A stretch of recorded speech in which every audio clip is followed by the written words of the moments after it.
Sir bhaji గారు, ఆ, మీ అధ్యక్షురాలు ఈరోజు స్పందించారు.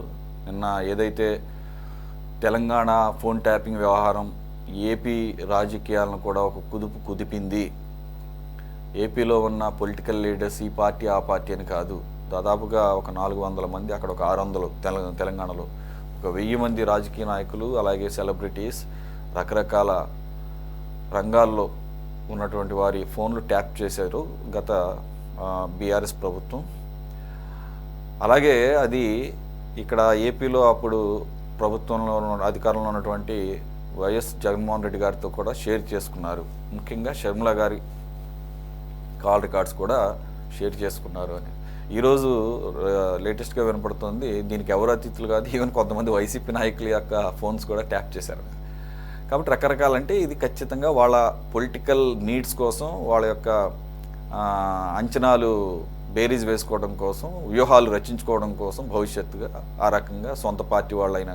ఎందుకంటే కోటమిరెడ్డి శ్రీధర్ రెడ్డి గారు ఇందాక మన మిత్రుడు గుర్తు చేస్తున్నట్లుగా ఆయన వైసీపీలో ఉన్నప్పుడే వైసీపీ ఎమ్మెల్యేగానే ఆయన నెల్లూరులో ఉండి ఆయనే అప్పుడు వైసీపీ పార్టీలో ఉండి నా మీదే నా ఫోనే ట్యాప్ చేశారు, ఈవెన్ వాట్సాప్ చాట్లు కూడా కాన్ఫిస్కేట్ చేస్తున్నారు, దేనికి సెక్యూరిటీ లేదని చెప్పేసి ఆయన ధ్వజం ఎత్తాడు.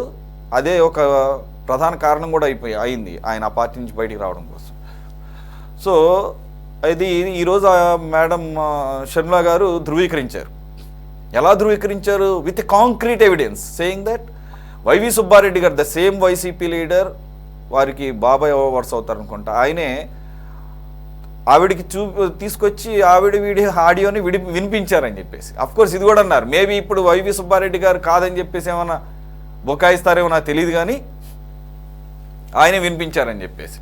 ఇప్పుడు ఆవిడంత క్లియర్గా చెప్పారంటే ఆయన వినిపించబట్టే కదా, లేదంటే వైవి సుబ్బారెడ్డి గారే గుర్తు వస్తారా షర్మిల గారికి? ఇంకెవరు గుర్తురారా? అలాగే పర్టికులర్గా పలానా రోజు పలానా సందర్భంలో అని చెప్పేసి చెప్పారు. సార్ మరి అప్పట్లో ఆవిడ తెలంగాణ రాజకీయాల్లో కూడా ఉన్నారు.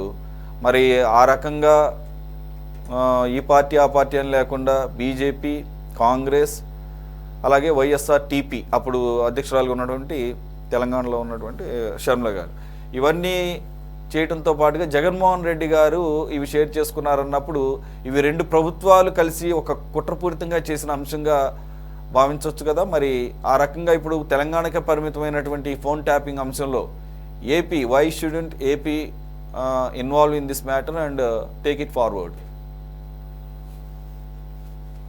సురేష్ గారు, అత్యంత సంచలనం సృష్టించిన ఈ ఫోన్ ట్యాపింగ్ వ్యవహారం హైదరాబాద్ కేంద్రంగా చాలా పెద్ద ఎత్తున ఈ కుంభకోణం జరిగింది. ఎందుకంటే ఇప్పుడు అప్పట్లో కేసీఆర్ ప్రభుత్వం, అట్లా ఇక్కడ ఉన్న ఆంధ్రప్రదేశ్లో ఉన్న జగన్మోహన్ రెడ్డి గారి ప్రభుత్వం రెండు కూడా వాళ్ళిద్దరూ కూడా ఎంతో సహజతో నడిచారు. మరి వాళ్ళు కేసీఆర్ గారి ఆహ్వానం మేరకు ఈయన వెళ్ళటం, మరి అట్లా కేసీఆర్ కూడా చాలా సానుకూలంగా జగన్ గారు అంటే ఒక దత్తపుత్రుల్లాగా మరి చాలా అభిమానంతో ఉండటం కూడా చూసాం మనం. ఏంటంటే కేటీఆర్ కూడా చెప్పారు పలు సందర్భాల్లో, జగన్మోహన్ రెడ్డి గారు నాకు సోదరుడు లాంటి వాడు ఇట్లా అని. ఖచ్చితంగా ఏంటంటే అప్పట్లో ఈ రెండు ప్రభుత్వాల మధ్య చక్కటి అవినాభావ సంబంధాలు, పర్సనల్ అభిమానాలు కూడా ఉండటం మనం గమనించాం. ఇప్పుడు ఈరోజు వెలువడుతున్న ఈ వార్తలు చూస్తే కనుక మరి షర్మిలారెడ్డి గారు ఆ రోజు ఆవిడ తెలంగాణ వైసీపీ పార్టీ పెట్టడం, అట్లాగే అప్పటికే అన్నా చెల్లెళ్ళ మధ్య మరి వ్యక్తిగత అభిప్రాయ భేదాలు ఉండటం, కేసీఆర్ గారు ఫోకస్ పెట్టి షర్మిలా గారి మీద ఫోకస్ పెట్టి మరి ఆ రాజకీయంగా ఆవిడ్ని డిస్టర్బ్ చేసే ఉద్దేశంతో కేసీఆర్ గారు ఉండటం అనేది కూడా అప్పుడు జరిగింది. ఆ నేపథ్యంలోనే ఈ ఫోన్ ట్యాపింగ్ మొత్తం చేయబడిన 650 మంది బాధితుల్లో ఈవేళ మరి షర్మిలారెడ్డి గారు కూడా నిలిచారు. దాంట్లో మరి అప్పట్లో కూడా వార్తలు వచ్చినాయి మీడియాలో కూడా. అప్పట్లో ఏంటంటే ఫోన్ ట్యాపింగ్ జరిగింది అని వార్తలు వెలువడినాయి, లేదా సీరియస్గా తీసుకోవాలి అప్పట్లో. కానీ ఏంటంటే కాలక్రమేణా ఇప్పుడు ఇవాళ క్లారిటీగా అర్థమవుతుంది ఏంటంటే రెండు ప్రభుత్వాలు కలిసి ఫోన్ ట్యాపింగ్ అనే ఒక ఆయుధాన్ని ఉపయోగించి కేవలం రాజకీయ నాయకులే కాదు, బ్యూరోక్రాట్స్, జర్నలిస్టులు, సినిమా ప్రముఖులు, వ్యాపారవేత్తలు అందరి యొక్క ఫోన్లను ట్యాపింగ్ చేసి విషయాలు తెలుసుకొని ఎవరితో మాట్లాడుతున్నారు, ఏం మాట్లాడుతున్నారు అని తెలుసుకొని తదనుగుణంగా వాళ్ళు ప్లానింగ్ చేసుకొని మరి తగిన చర్యలు వాళ్ళ యొక్క కార్యకలాపాలు కొనసాగించారని చెప్పేసి అర్థమవుతా ఉంది. కాబట్టి ఏంటంటే అందులో నేను ప్రధానంగా ఎస్ఐబి ఏదైతే స్టేట్ ఇంటెలిజెన్స్ బ్యూరో అధికారులు ఎవరైతే ప్రభాకర్ రావు గారు కానీ, ప్రణీత్ రావు గారు కానీ, భుజంగరావు గారు, ఈ ముగ్గురు తర్వాత తిరుపతి అన్న ఈ నలుగురి యొక్క సహకారంతో టోటల్ వ్యవహారాన్ని నడపడం జరిగింది. దీనికోసం ఇజ్రాయెల్ నుంచి ప్రత్యేకమైన పరికరాలను కూడా ప్రభాకర్ రావు గారు తెప్పించి మరి ఫోన్లని టార్గెట్ పెట్టి నంబర్లను తీసుకుని ఆ నంబర్ల మీద నిఘా పెట్టినట్టు తెలుస్తూ ఉంది. దీనికి ఇంకొక సాకు చూపించింది అంటే జనరల్ ఎలక్షన్ లో మావోయిస్టుల యాక్టివ్ అయ్యారు, మావోయిస్టుల యొక్క సానుభూతి పరుల నంబర్లు ఇవి, కాబట్టి వీటిని నిఘా చేయాలనే ఒక సాకు చూపించి చాలా నెంబర్లని ఇచ్చి రివ్యూ కమిటీకి ఈ నిఘా పెట్టి ఈ సమాచారాన్ని సేకరించి కింది అధికారుల ద్వారా ఏదైతే మరి ప్రభాకర్ రావు, తిరుపతన్న ఉన్నారో వాళ్ళ ద్వారా మరి బీఆర్ఎస్ పార్టీ అధినేతలకి, ఇట్లాగే ఆంధ్రాలో జగన్మోహన్ రెడ్డి గారికి ఆయనకు సంబంధించిన కావాల్సిన డాటా ఆయనకి, వీళ్ళకి సంబంధించిన డాటా వీళ్ళకి చేరవేయడం జరిగింది. ఇవాళ వచ్చిన క్లారిటీ ఇది. సో ఇది కేవలం విచారణ జరగాల్సింది మీరు చెప్పినట్లుగా హైదరాబాద్లోనూ తెలంగాణలో మాత్రమే కాదు, ఇది ఆంధ్రప్రదేశ్ కూడా దాని యొక్క కుంభకోణం యొక్క వేళ్లు వ్యాపించినాయి. కాబట్టి ఇక్కడ ఉన్న అప్పట్లో ఉన్న ప్రభుత్వ అధినేతల మీద, అప్పుడున్న ఏదైతే ఈ కింద పనిచేసిన వాళ్ళ మీద కూడా మరి విచారణ జరిపించాల్సిన అవసరం ఎంతైనా ఉంది. దీనికోసం ఏంటంటే ఏదైతే ఇవాళ షర్మిలారెడ్డి గారి పేరు వచ్చింది కాబట్టి ఆవిడ కూడా రెడీగా ఉన్నారు, బహిరంగంగా అప్పటి సంఘటనలు చెప్పడానికి, ఫిర్యాదు ఇవ్వడానికి కూడా ఇవ్వటం జరిగింది. ఆవిడ రెడీగా ఉండటం అని చెప్పడం జరిగింది. అప్పట్లో ఏంటంటే ఆవిడ పార్టీ కొత్తగా పెట్టడం, ఆ పార్టీ ఒడిదుడుగుట్లో ఉండటం ఇచ్చేది కారణాలతోటి ఈ అంశం మీద సీరియస్ గా తీసుకోవాలి అప్పట్లో. కాబట్టి అంటే ఇవాళ ఆవిడ రెడీగా ఉన్నారు అన్ని విషయాలు చెప్పడానికి. పైపెచ్చు సుబ్బారెడ్డి గారు స్వయంగా బాబాయి ఆయనే ఎవిడెన్స్ సహా ఆడియో రికార్డు వినిపించారు అని చెప్పడం బట్టి చూస్తే ఇది చాలా లోతులు ఉన్నాయి దీనికి. మరి కేవలం మరి అక్కడికే పరిమితం కాలేదు ఇష్యూ. ఆంధ్రప్రదేశ్లో ఉన్న రాజకీయ నాయకులు, అపోజిషన్ లీడర్స్, ఎవరైతే నచ్చని వాళ్ళు, అనుమానితులు, మేము ఎమ్మెల్యేలు, మంత్రులతో సహా అనుమానితులు ఎవరైతే ఉన్నారో అందరి మీద నిఘా పెట్టి డాటా గ్యాదర్ చేశారు. కాబట్టి ఇది వ్యక్తిగత గోప్యతని హరించినట్టు, ప్రజాస్వామ్యానికి, రాజ్యాంగ విలువలకి తిరోధకాలు ఇచ్చినట్టు. కాబట్టి దీని మీద ఖచ్చితంగా చట్టపరమైన చర్యలు తీసుకునే అవకాశం ఖచ్చితంగా ఉంది అంటే తీసుకుని తీరాల్సిందే. కారణం ఏంటంటే ఇవాళ కేటీఆర్ గారి చుట్టూ తిరుగుతా ఉంది వ్యవహారం. కేటీఆర్ గారు చేయించారు ఇదంతా, కేసీఆర్ గారు చేయించారు. కాబట్టి ఆ అధికారులు కేటీఆర్ గారు మాత్రమే కాదు, ఆంధ్రప్రదేశ్ లో ఉన్న అప్పటి ప్రతిపక్ష నాయకుడు చంద్రబాబు నాయుడు గారు, అట్లాగే జగన్మోహన్ రెడ్డి గారి పాత్ర ఏముంది దీంట్లో, ఆయన యొక్క వ్యవహారం ఏంటి అనేది కూడా తేల్చాల్సిన అవసరం ఉంది అని చెప్పేసి నేను భావిస్తా ఉన్నాను సురేష్ గారు. Yes sir. లక్ష్మణరెడ్డి గారు, యాక్చువల్గా అయితే it's against Indian telegraphic act. Even government అయినా కానీ ఈ రకమైనటువంటి ట్యాపింగ్ చేయాలన్నా, స్కూఫ్ చేయాలన్నా కానీ పర్మిషన్ తెచ్చుకోవాలి. అది కూడా సెంట్రల్ గవర్నమెంట్ నుంచి పర్మిషన్ తెచ్చుకోవాలి. అది యాంటీ టెర్రరిస్ట్ యాక్టివిటీస్ అవ్వచ్చు, నక్సలిస్ట్ యాక్టివిటీస్కి వ్యతిరేకంగా అవ్వచ్చు, లేదంటే ఇంటెలిజెన్స్ రూపంలో రకరకాలుగా చేస్తుంటారు. దీనికి సర్టెన్ ప్రొఫార్మా ఉంది, సర్టెన్ కండిషన్స్ ఉన్నాయి, కొన్ని గైడ్ లైన్స్ ఉన్నాయి. మరి వీటన్నిటిని అతిక్రమించేసి చేతిలో అధికారం ఉంది కదా అని చెప్పేసి అక్కడ తెలంగాణ ప్రభుత్వం మాకు మాకు అనుకూలమైనటువంటి వ్యక్తిగా ఇక్కడ అధికారంలో ఉన్నాడు కదా అని చెప్పి జగన్మోహన్ రెడ్డి గారు కూడా షేర్ చేయటాన్ని, ఆయన చేయటం అక్కడ తప్పంటే షేర్ చేయటం, అలాగే ఇక్కడ రాజకీయాలను కూడా ఇన్ఫ్లుయెన్స్ చేసే విధంగా ప్రతిపక్ష నేతల యొక్క చంద్రబాబు నాయుడు గారి పేరు ఫోను, అలాగే లోకేష్ గారు ఫోను విన్నారట. ఇక వీరు వారని కాదులేండి, అందరి ఫోన్లు వాళ్ళ చేతుల్లో ఉంది. మొత్తం వ్యవస్థ వాళ్ళ చేతుల్లో ఉన్నప్పుడు ఏదైనా చేయగలరు. మరి దీన్ని ఇప్పుడు ఎస్టాబ్లిష్ చేయాల్సినటువంటి బాధ్యత కూటమి ప్రభుత్వం మీద ఉంటుంది. మరి ఈ ఒక పక్కన స్కాములు, ఒక పక్కన స్కీములు, ఇవన్నీ చూసుకుంటూ మళ్ళీ ఇది అన్నిటికన్నా చాలా తీవ్రమైనటువంటి అంశం నన్ను అడిగితే. మరి ఏకంగా రాజకీయాలనే ప్రభావితం చేసేటటువంటి ఈ రకమైన చర్యలు, అది కూడా ఇల్లీగల్గా చేశారు కాబట్టి మరి కూటమి ప్రభుత్వం ఆ కోణంలో ఆలోచించే అవకాశం ఉందంటారా? స్వాతంత్రానికి ముందే 1861లో పోలీస్ యాక్ట్ తీసుకొచ్చింది. 1885లో టెలిగ్రాఫ్ యాక్ట్ తీసుకొచ్చింది. ఆనాడు వాళ్ళ అవసరాలకు అనుగుణంగా ఆ రెండు చట్టాలని ఉపయోగిస్తూ వచ్చారు. కానీ ఈ రోజు వరకు ఆ రెండు చట్టాలు అలాగే కొనసాగుతూ ఉన్నాయి. రాజ్యాంగంలో చాలా మార్పులు తీసుకొచ్చినా ఈ చట్టాల్లో మాత్రం ఏ మార్పు తీసుకురాలేకపోతుంది. ఇప్పటికీ 1861 పోలీస్ యాక్ట్ ప్రకారమే పోలీసులు నడుస్తున్న పరిస్థితి చూస్తున్నాం. ఈ టెలిగ్రాఫ్ యాక్ట్ స్పష్టంగా ఏం చెప్తుందంటే, దేశ భద్రతకి ఇబ్బంది వచ్చినప్పుడు, దేశ సార్వభౌమాధికారానికి ఇబ్బంది వచ్చేటప్పుడు, ప్రత్యేకమైన ఎమర్జెన్సీ పరిస్థితులు ఉత్పన్నమైనప్పుడు, అలాంటి ప్రత్యేక సందర్భాల్లో మాత్రమే ఒక 5-6 సంస్థలకి అనుమతి ఇచ్చారు. అది రా కావచ్చు, సిబిఐ కావచ్చు, ఐబీ కావచ్చు, ఇలాంటి కేంద్ర సంస్థలకి అవకాశం ఇచ్చారు. అదేవిధంగా రాష్ట్రంలో హోమ్ సెక్రటరీ కానీ లేదా జాయింట్ సెక్రటరీ పైన స్థాయిలో ఉన్న వాళ్ళకి కానీ అధికారం ఉంటుందండి. అది కూడా కేవలం 2 నెలల పాటు మాత్రమే ఆ ఫోన్ని పరిశీలించాలి. కొన్ని ప్రత్యేక పరిస్థితుల్లో 6 నెలల వరకు ఎక్స్టెండ్ చేయొచ్చు. వీటన్నిటికీ సంబంధిత అధికారుల నుంచి అనుమతి తీసుకొని చేయాలి. కానీ తెలంగాణ ఇన్సిడెంట్ చూస్తే చాలా బాధాకరమైన పరిస్థితులు తెలుస్తూ ఉంటాయి. కొంతమంది సినీ హీరోయిన్ల యొక్క ఫోన్లు కూడా ట్యాప్ చేసి మిస్యూజ్ చేశారనే అపవాదు కూడా కొనసాగుతూ ఉంది. ఈరోజు ఫోన్ అనేది ఒక వ్యక్తి యొక్క తన అనుభవాలు కానీ, తన పరిచయాలు కానీ, తన సంబంధాలు కానీ, తన ఆలోచనలు కానీ ఇవన్నీ వ్యక్తీకరించే ఒక సాధనంగా ఉంది. ఆ ప్రైవసీని పూర్తిగా కోల్పోయే అవకాశం ఉంటుంది ఫోన్ ట్యాపింగ్ వల్ల. మన షర్మిల గారు చెప్పినట్టుగా రాజకీయ నాయకుల యొక్క ఫోన్ ట్యాప్ చేయటం, వాళ్ళ రాజకీయ అవసరాలను తీర్చుకోవడానికి ఉపయోగించడం అనేది జరిగిన మాట వాస్తవం.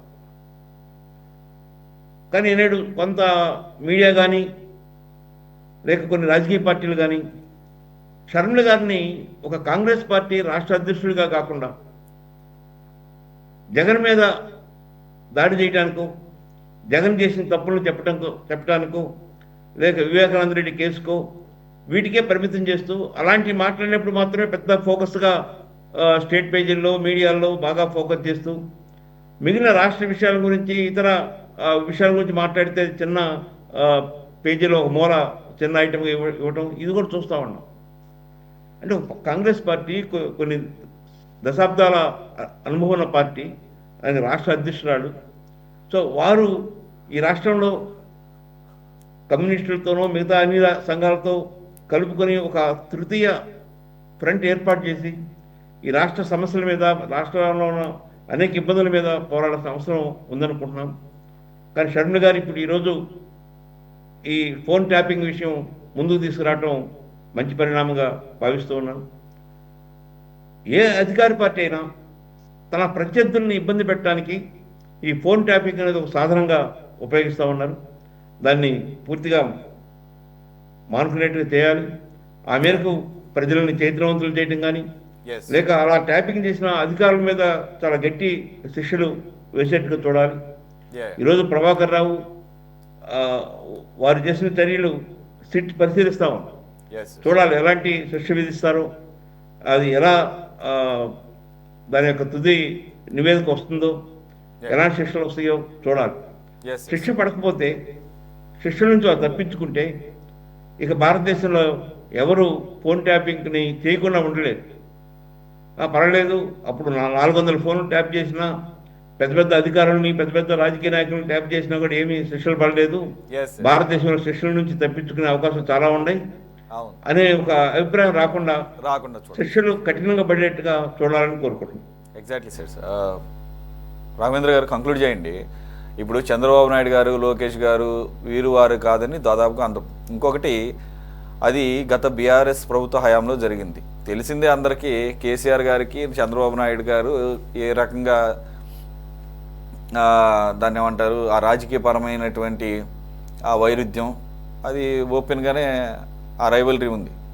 At the same time contrary to that Jaganmohan Reddy గారితో ఎంత ఆప్యాయంగా ఉంటారో అందరికీ తెలిసిందే. అక్కడ దాకా ఎందుకు, అక్కడ ప్రభుత్వం వాళ్ళ అధికారం కోల్పోయారు, ఇక్కడ జగన్మోహన్ రెడ్డి అధికారం కోల్పోయిన తర్వాత కూడా మేడం కవిత గారు ఏది అన్ని నెలలు ఢిల్లీ లిక్కర్ కేసులో స్కామ్లో జైలు జీవితం అనుభవించి వచ్చిన తర్వాత కూడా రీసెంట్గా ఇక్కడ విన్నా Jagan 2.0 it sounds exciting, I want to see how it is going to be in the future. అరే వాళ్ళ రాజకీయాలు వాళ్ళకి దిక్కు దివాణా లేదు. అక్కడ తండ్రికి కూతురికి కొడుకు మధ్యలోనే ఇన్ని పెట్టుకొని ఈవిడంట ఏపీ రాజకీయాల గురించి మాట్లాడుతుంది. అలాగే మధ్యలో ఒకసారి జగదీష్ రెడ్డి ఏదో కారు కొత్త కూసాడు. మా కేసీఆర్ గారు చాలా తక్కువ టైంలో సెక్రటేరియట్ అద్భుతంగా కట్టేశాడు, అమరావతి ఏం కట్టాడని. ఒక బిల్డింగ్ కట్టడానికి ఒక రాజధాని నిర్మాణానికి ఏంటి కంపేర్ చేశాడంటే మళ్ళీ పెద్ద సీనియర్ నాయకుడు జగదీష్ రెడ్డి నోరు జారి ఏం లేదు ఏపీ అనేసరికి అనమాట. ఆల్రెడీ అక్కడ అధికారం కోల్పోయి అనేక కేసుల్లో చుట్టుముట్టున్నాయి. ఇది సందర్భం కాకపోయినా I want to give a retort to Telangana leaders on this context. నేను విన్నాను కాబట్టి చెప్తున్నాను, రియాక్ట్ అవ్వాల్సిందే అది సందర్భం కాబట్టి. అలాగే కేటీఆర్ గారు కేసీఆర్ గారు ఆల్రెడీ బాజీ గారు చెప్పారు, సోదర సమానుడు దత్తపుత్రుడు లెవెల్లో ఏ రకంగా ఏది తెలంగాణను వ్యతిరేకించినటువంటి ప్రత్యేక తెలంగాణను వ్యతిరేకించినటువంటి జగన్మోహన్ రెడ్డికి వారు ఇచ్చేటటువంటి గెస్చర్స్ అనమాట. అందు గురించే కదా నాకు గుర్తులేదు, ఏదో రైల్వే స్టేషన్ మహబూబాబాద్ అనుకుంటే if I'm not wrong long time back, అది తెలంగాణ ఇంకా ప్రత్యేక రాష్ట్రంగా ఏర్పడక ముందు జగన్మోహన్ రెడ్డి గారికి వెళ్తే ట్రైన్లో వెళితే ట్రైన్ మీద రాళ్ళు విసిరారు ట్రైన్ స్టేషన్లో. బట్ తెలంగాణ ఇవ్వటం వలన మాకేం అభ్యంతరం లేదు, నాకు రెండు కళ్ళు లాంటివి ఆంధ్రప్రదేశ్ తెలంగాణ 2 కళ్ళ సిద్ధాంతం అని చెప్పేసి ఎద్దేవా చేసినటువంటి చంద్రబాబు నాయుడు గారు మాత్రం కేసీఆర్ గారికి రాజకీయ శత్రువుగా చూడొచ్చు, తప్పేం లేదు. అంతేకాదు 2019 ఎన్నికల్లో తెలంగాణలో తెలుగుదేశం పార్టీ పోటీ చేసిందని చెప్పేసి కూటమి కట్టి రిటర్న్ గిఫ్ట్ ఇస్తానని చెప్పేసి ఛాలెంజ్ చేసి కేసీఆర్ ఇచ్చే రిటర్న్ గిఫ్ట్ ఇదన్నమాట. పక్క రాష్ట్రాల్లో ఉన్నటువంటి ముఖ్యమంత్రులది లేకపోతే ప్రతిపక్ష నాయకుల యొక్క ఫోన్లు ట్యాప్ చేయటమా నువ్వు ఇచ్చే రిటర్న్ గిఫ్ట్. ఇది కేసీఆర్కు ఉన్నటువంటి విఘ్నత, ఇది కేసీఆర్కు ఉన్నటువంటి రాజకీయ పరిపక్వత. సో నేనేమంటున్నానంటే ఇక no more excuses on part of కూటమి government. This is a serious thing.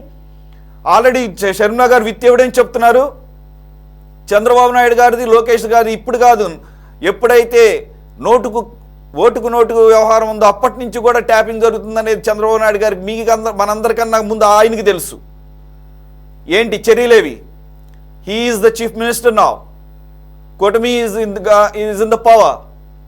ఒక పక్క రాష్ట్రం ఈ రకమైనటువంటి కుట్రకు పాల్పడినప్పుడు, ఈ స్నూపింగ్ యాక్టివిటీస్ చేసినప్పుడు there has to be a severe and stern action in the form of investigation. అది జరుగుతుందని ఎక్స్పెక్ట్ చేయొచ్చా, లేదంటే ఎప్పట్లాగానే మళ్ళీ చంద్రబాబు నాయుడు గారు చూసి చూడనట్టు వదిలేస్తారా? సురేష్ గారు, ఇక్కడ లక్ష్మణరావు గారు చాలా క్లియర్గా చెప్పారు. యాక్చువల్లీ మనకి ఏదైతే మనం టెలిగ్రాఫ్ యాక్ట్ 1885 కానివ్వండి, అదేవిధంగా ఐటీ యాక్ట్ 2000 కానివ్వండి, ఇవన్నిటినీ కూడా వ్యక్తిగత స్వేచ్ఛ, అదేవిధంగా ఒక వ్యక్తిగత గోప్యతకు సంబంధించి గతంలో మన చట్టాలు చేసుకోవడం జరిగింది. అదేవిధంగా ఆర్టికల్ 21 వచ్చేసి మన రాజ్యాంగంలో చాలా క్లియర్గా చెప్తా ఉంది, ప్రతి వ్యక్తి కూడా వాళ్ళ యొక్క వ్యక్తిగత స్వేచ్ఛకి భంగం కలిగించకూడదు ఏ ఒక్కరు కూడా అని చెప్పేసి తెలియజేస్తూ చెప్తా ఉంది క్లియర్గా. ఓకే, అయితే ఈరోజు మనం చూసినట్లయితే ఇటు తెలంగాణలో కానివ్వండి, ఆంధ్రప్రదేశ్ రాష్ట్రంలో కానివ్వండి, 2019 నుంచి 2024 వరకు ఏవైతే ఆ రోజు అంటే 24 వరకు తెలంగాణ కాదు, బిఫోర్ కాంగ్రెస్ గవర్నమెంట్ ఎవరైతే ఉన్నారో అక్కడ తెలంగాణలో కేటీఆర్, కేసీఆర్ అండ్ ఇక్కడ జగన్మోహన్ రెడ్డిని అధికారంలోకి తేవడం కోసరంగా, అంటే వాళ్ళు 19 కంటే ముందు సీఎంగా ఉన్నారు. ఏది మనము విభజిత ఆంధ్రప్రదేశ్ నుంచి మనం 14 బయటకు వచ్చేసాము, వాళ్ళు అప్పటికే అక్కడ తెలంగాణలో సీఎంగా ఉన్నారు. వాళ్ళకి చంద్రబాబు నాయుడు అనే బ్రాండు, అంటే వాళ్ళు ఎక్కడికి వెళ్ళినా ఒక ఇదిగా ఉండింది. ఏంటంటే తెలంగాణ రాష్ట్రంలో ఉండే మేజర్ పార్ట్గా ఉండే హైదరాబాద్ని డెవలప్ చేసింది ఎవరంటే ఆంధ్ర వాళ్ళు. అది రాజశేఖర రెడ్డి అని చెప్పుకోవచ్చు, అదేవిధంగా చంద్రబాబు నాయుడు గారు అని చెప్పుకోవచ్చు. ఎందుకంటే మేజర్ పార్ట్ వాళ్ళు సీఎంలుగా చేశారు. మోర్ ఓవర్ వాళ్ళ కాన్సన్ట్రేషన్ అంతా కూడా హైదరాబాద్ని బిల్డ్ చేయాలి, హైదరాబాద్కి పరిశ్రమలు తేవాలి, హైదరాబాద్కి కంపెనీస్ తేవాలి, హైదరాబాద్ని ఒక ప్రపంచ పట్టంలో కల్లా దీనికి ఒక బ్రాండ్ క్రియేట్ చేయాలని ఒక ఆలోచనతో వాళ్ళ దృక్పథంతో ముందుకెళ్లారు. ఎవరికి తగ్గింది వాళ్ళు చేస్తారు. అంటే చంద్రబాబు నాయుడు గారి విషయంలో ఒక ఐటీ హబ్గా, ఐటీ పితామోడుగా హైదరాబాద్కి ఒక బ్రాండ్ అంబాసిడర్గా మిగిలిపోవడంలో కేటీఆర్ గారికి, అదేవిధంగా కేసీఆర్ గారికి వాళ్ళకి ఒక అది మానసిక శోభ అంటారు చూడండి, వాళ్ళకి అది మనసులో ఇంగుడు పడలేదు. దాన్ని ఎలా అయినా మనం పోగొట్టాలి, చంద్రబాబు నాయుడు గారి మీద ఎలా అయినా బురద చల్లాలి, చంద్రబాబు నాయుడు గారి బ్యాండ్, అదేవిధంగా ఆంధ్రప్రదేశ్ రాష్ట్రంలో ఆంధ్రుడు అనేవాడిది తెలంగాణలో ఏ ఒక్కడికి సంబంధం ఉండకూడదు, ఇది పూర్తిగా మనది ఆంధ్రప్రదేశ్. ఒకానొక సందర్భంలో మీరు చూసినట్లయితే ఆంధ్ర వాడు ఎవడైనా సరే తెలంగాణ ఉండడానికి లేదు, వెళ్ళిపోవాలనే ఆంక్షలు కూడా కొన్ని ఏరియాల్లో జరిగినటువంటి పరిస్థితి గతంలో తెలంగాణలో. ఎందుకంటే నేను ఇక్కడ తెలంగాణ ప్రజానికాన్ని మాట్లాడట్లేదు, తెలంగాణ ప్రజానికం చాలా అమాయకులు, మంచివాళ్ళు, వాళ్ళు చాలా పద్ధతి గల వాళ్ళు. ఇక్కడ నేను నాయకత్వం గురించే మాట్లాడుతున్నా, గత పాలకుల గురించి మాత్రమే మాట్లాడుతున్నా. వీళ్ళు ఒక అరాచక పాలన, ఒక రాచరిక పాలన, ఒక కుటుంబ పాలనతో మాదే చెల్లాలి, మేమే చేయాలనే ఇదిలో ఆంధ్రప్రదేశ్ రాష్ట్రంలో నుంచి కూడా మనకు తోడుపోయినాడు ఎవరు దొరుకుతారా అని చూసుకుంటే జగన్మోహన్ రెడ్డికి అవసరం ఉండింది.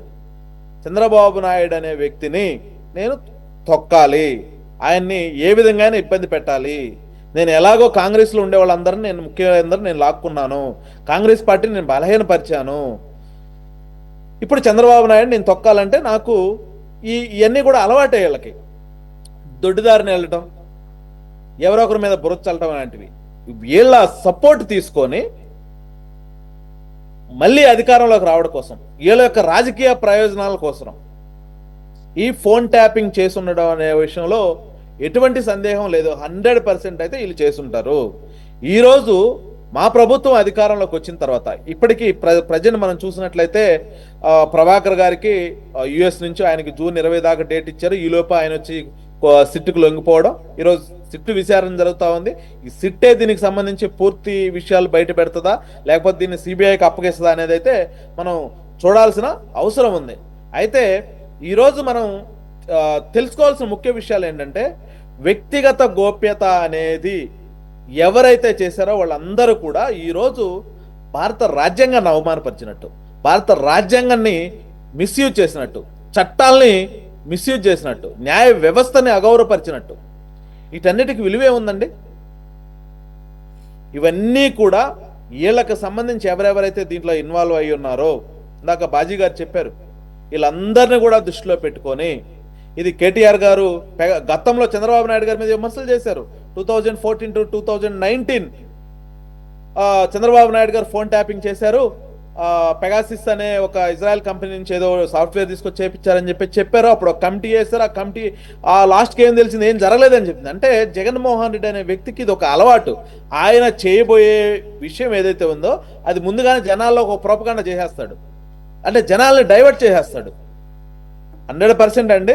ఈ ప్రభుత్వము అదేవిధంగా ఇప్పుడు షర్మిల గారు కూడా చాలా క్లియర్గా చెప్పారు. ఎందుకంటే తను ఒక వాళ్ళ ఎవరు అవుననుకున్నా కాదనుకున్నా ఈరోజు వైసీపీ పార్టీ నిలబడి ఉందంటే షర్మిల గారి వల్లే. షర్మిల గారు ఏదైతే జగన్మోహన్ రెడ్డి గారు జైల్లో ఉన్నప్పుడు ఆవిడ చేసినటువంటి కృషి కానీ, ఆ పార్టీని నిలబెట్టడం కోసం ఆమె చేసిన పాదయాత్ర కానీ ఆ పార్టీని ఈరోజు నిలబెట్టింది. అటువంటి వ్యక్తినే ఆయన బయటికి తోలి ఆమె ఫోన్ ట్యాపింగే చేసే దౌర్భాగ్య పరిస్థితికి ఏంటంటే, అంటే ఈ మధ్య కాలంలో షర్మిల గారి మీద కొన్ని కామెంట్స్, మీమ్స్ అవి జరిగాయి, మీరు చూసే ఉంటారు. అవన్నీ కూడా బహుశా జగన్మోహన్ రెడ్డి గారే బయట పెట్టించుండొచ్చు. ఇటువంటి అన్నీ కూడా ఖచ్చితంగా బయటకు వస్తాయి.